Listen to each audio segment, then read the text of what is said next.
I'm Georgia, and today I'm going to share with you an experience I had that has motivated me to become a better communicator. My first job was a hostess at a French American restaurant chain called Mimi's Cafe. Weekend brunch was especially popular. Customers loved our mimosas and house-made muffins.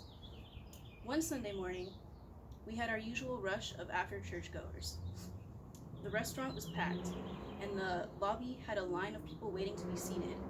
I had just sat at a table and rushed back to the front to greet everybody.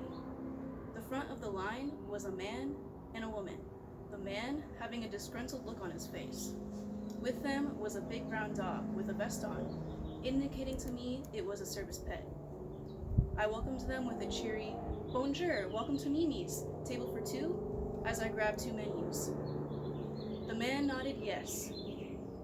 I glanced at the restaurant map on the podium.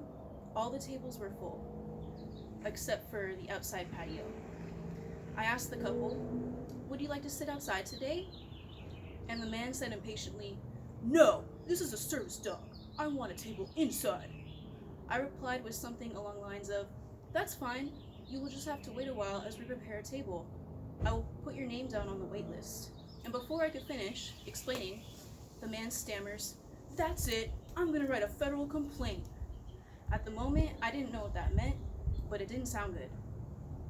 So I nervously tried to calm down the man, stuttering, "That's not necessary. I can seat you, but it will take a minute." He continued to walk out the door, saying, "Nope, I will just write a federal complaint." In that moment, I wet my pants. I was going, "No, sir, wait," with the whole lobby of people watching me. Then my coworker, Annie, came up behind me and said, "What happened? You pee your pants?" So whoever previously didn't know I wet my pants, they for sure knew about it then. I was utterly confused and embarrassed. I asked Annie to sit the next guest as I ran off to tell my boss what had happened. My voice was shaking as I told him, but he didn't seem concerned because he was preoccupied. I continued to do my job that day in my soiled pants and tried not to let that uptight man ruin my attitude. Some days went by, and I didn't hear anything about the incident, so I figured it was only heat of the moment type of thing. Later next week, I get a call from my coworker friend telling me that our boss wants to let me go over something that occurred with a service dog. I was furious. I didn't think that he would actually file a complaint. Not only that, but when I arrived to work, everybody knew about it because my boss told everyone during a meeting that I wasn't even present for. My coworkers were saying to me, "Damn, Georgia, how could you screw up so badly?" I tried to reassure him that I never told the man no and that he overreacted. Then, my bosses called me into a room and sat me down.